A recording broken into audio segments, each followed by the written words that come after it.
विरासत में आपका स्वागत है। मैं हूं शालिनी कपूर। भारतीय संगीत अपनी मधुरता, लयबद्धता और विविधता के लिए जाना जाता है। संगीत वो कला है जिसमें स्वर और लय द्वारा हम अपने भावों को प्रकट करते हैं, और एक ऐसी ही साधना जो चाहे जितनी भी कर ली जाए उतनी कम है।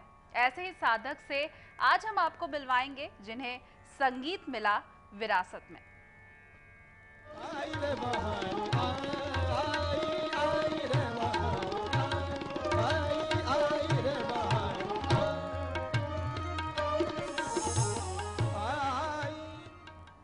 गायन में बसती है जिनकी रूह और संगीत की दुनिया में है जिनका अपना एक अलग ही मकाम। ऐसी एक शख्सियत विरासत में आज हमारे साथ मौजूद हैं पंडित भोलानाथ मिश्रा।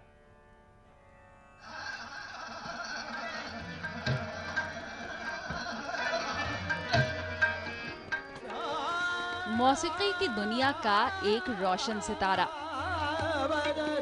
गायन, अदब, तहजीब और खामोश तबीयत, संगीत है जिनके लिए आराधना।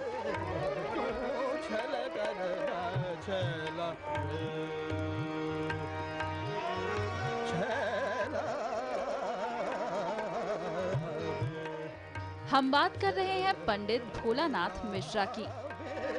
भोलानाथ को घर में ही संगीतमय माहौल मिला। राखल मिश्रा और चंद्रावती देवी के पुत्र भोलानाथ मिश्रा विरासत में मिले इस संगीत को बड़े ही करीने से संजोए हुए हैं। भोलानाथ ने भारत के अलावा विदेशों में भी परफॉर्म किया। जहां भी गए दर्शकों का बेपनाह प्यार और सराहना मिली। भोलानाथ की गायकी के मुख्तलिफ रंग भी हैं, ख्याल, ठुमरी, भजन या गजल। भोलानाथ को सभी में महारत हासिल है।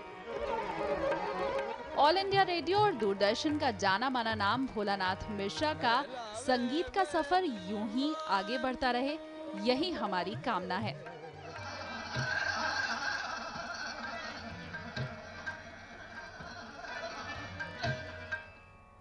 और हमारी खुशकिस्मती है कि भोलानाथ मिश्रा जी आज विरासत में हमारे साथ मौजूद हैं। भोलानाथ जी, बहुत बहुत स्वागत है आपका विरासत में। आप लोगों का बहुत बहुत धन्यवाद।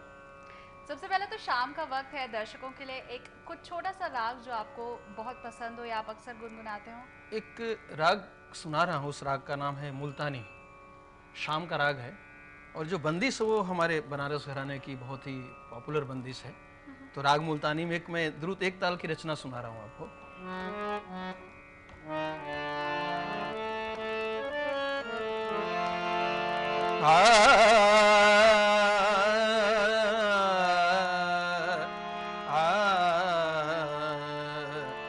आंगन में नंदलाल, आंगन में नंदलाल, ठुमक ठुमक चलत चाल, ठुमक ठुमक चलत चाल, आंगन में नंदलाल, आंगन में नंदलाल, मोर मुकुट मकराकृत कुंडलन की झलक, निरख निरख ब्रज के ग्वालिन सब भई है निहाल, आंगन में नंदलाल, आंगन में नंदलाल।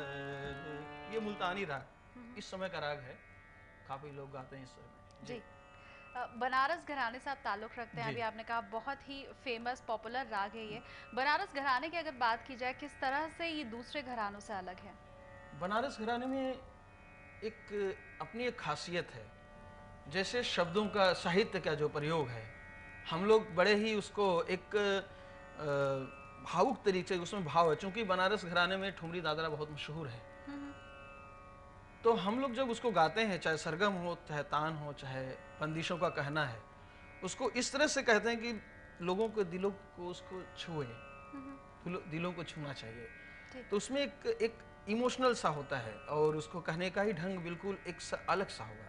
हर घरानों से, हर घराना अच्छा है, मगर बनारस की एक घराने की एक खासियत है कि जो साहित्य पे ध्यान दिया जाए और जो साहित्य हम कह रहे हैं उसके मीनिंग्स क्या हैं, उस मीनिंग्स को कैसे हम अप्रोच करेंगे कि वो श्रोताओं तक सही पहुंचे, जी। ये खासियत है उसकी।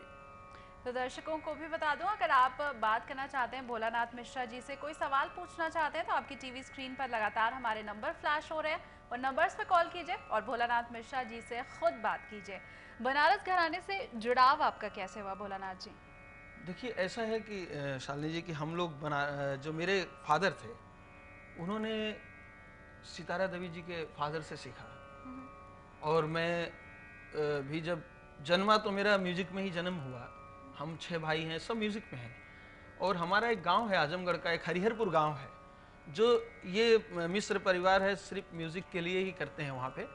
वहाँ पे गाने का होता है। तो बनारस से आजमगढ़ का जो ताल्लुकात रहा है, आदान प्रदान रहा है आपस में। खासकर जैसे आजमगढ़ के लोग जाते थे बनारस सीखने के लिए, बनारस के लोग आते थे आजमगढ़ गाने के लिए। तो एक हम लोगों का एक आपसी तालमेल था जो हमारे संगीत में रहा है। वो मेरे फादर वहीं से सीखे, हमारे बड़े भाई पंडित दीनानाथ मिश्रा जी वहीं से सीखे। और अभी मैं जिनके पास सीखता हूँ, आप पंडित राजन साजन जी मिश्र, जो भारतवर्ष के पूरे वर्ल्ड के नामी कलाकार हैं। तो हमारा बनारस से ताल्लुका इस तरह रहा। माता जी का कितना सहयोग मिला आपको संगीत की इस शिक्षा में? शुरुआत में हमारी जो शिक्षा रही, मेरा सौभाग्य रहा कि जब हम 6-7 साल से बड़े हुए, तो चूंकि संगीत तो था ही, मगर जो सारेगम पद है, निशा की जो नींव है, वो मेरी माता ने हमको ही नहीं, हमारे सब भाइयों को सिखाया। ये हमारा सौभाग्य रहा। चूंकि हमारे नाना जी भी गाना गाते थे, तो माता जी सीखी थी उनसे, तो उन्होंने हम लोगों को भी सिखाना शुरू किया। तो ये हमारा सौभाग्य रहा कि हमारी जो पहली शिक्षा हमारी माता जी थी। उसके बाद अगर गुरुओं की बात की जाए, किससे किससे आपने शिक्षा ली? सबसे पहली तो माता जी से शिक्षा ली। उसके बाद मेरे पिता स्वर्गीय पंडित राखाल मिश्र, बहुत अच्छे गायक रहे वो अपने ज़माने में। उसके बाद मैंने पंडित दीनानाथ मिश्रा जी से, बड़े भैया हैं हमारे, उनसे सीखा। फिर जैसा हमने बताया कि अभी फ़िलहाल मैं पंडित राजन साजन मिश्र जी का शिष्य हूँ। संगीत रिसर्च एकेडमी कलकत्ता में ITC है, उसमें मैं काफ़ी दिन रहा। तो थोड़ा सा मुझे ज्ञान संगीत का पंडित A.T. कानन साहब से भी मिला। तो ऐसे काफ़ी गुरुओं से मैं जुड़ा रहा। तो ये ऐसी विद्या है कि आप जितना लेंगे, आपके पास, आपकी झोली में उतना ज्ञान बढ़ेगा। ऐसी विद्या है ये। और ये गुरुमुखी विद्या है, बिना लिए किताब कापी से पढ़ के कभी नहीं हो सकता, बिना गुरु के साथ बैठ के तभी होगा ये।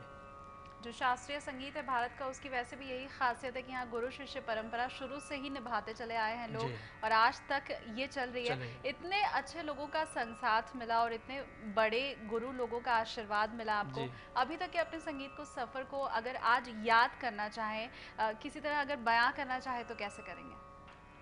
देखिए, इसमें ऐसा है कि ठीक रहा कि हमारे संगीत हमारे परिवार में रहा, परंपरा में मिला, उसके बावजूद हमें रियाज अभी भी बहुत करना पड़ता है।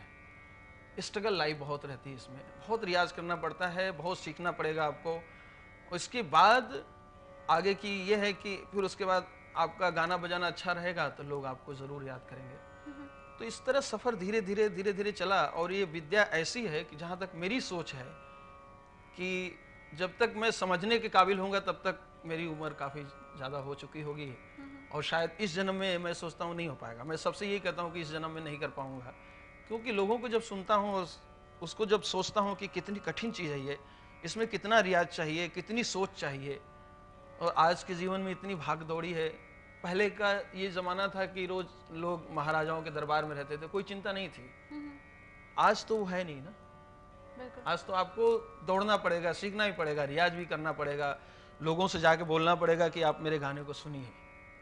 तो इस तरह से ये लाइफ चली रही है और चलती रहेगी। और जब तक हम कुछ समझने लायक होंगे, तब तक शायद इस दुनिया में रहें कि न रहें, इतनी मुश्किल विद्या है, बहुत मुश्किल है। बहुत खूब कहा आपने यहाँ पर भोलानाथ जी कि संगीत एक ऐसी साधना है, एक ऐसी विद्या है जिसे सीखने के लिए एक जन्म भी कम पड़ जाएगा, कई जन्म लेने पड़ेंगे शास्त्रीय संगीत के और भारत की जो विरासत है इसे समझने के लिए। यहाँ वक्त एक छोटे से ब्रेक का, फौरन लौटते हैं और भोलानाथ मिश्रा जी के साथ जो बातचीत का सिलसिला है ब्रेक के बाद भी जारी रखेंगे।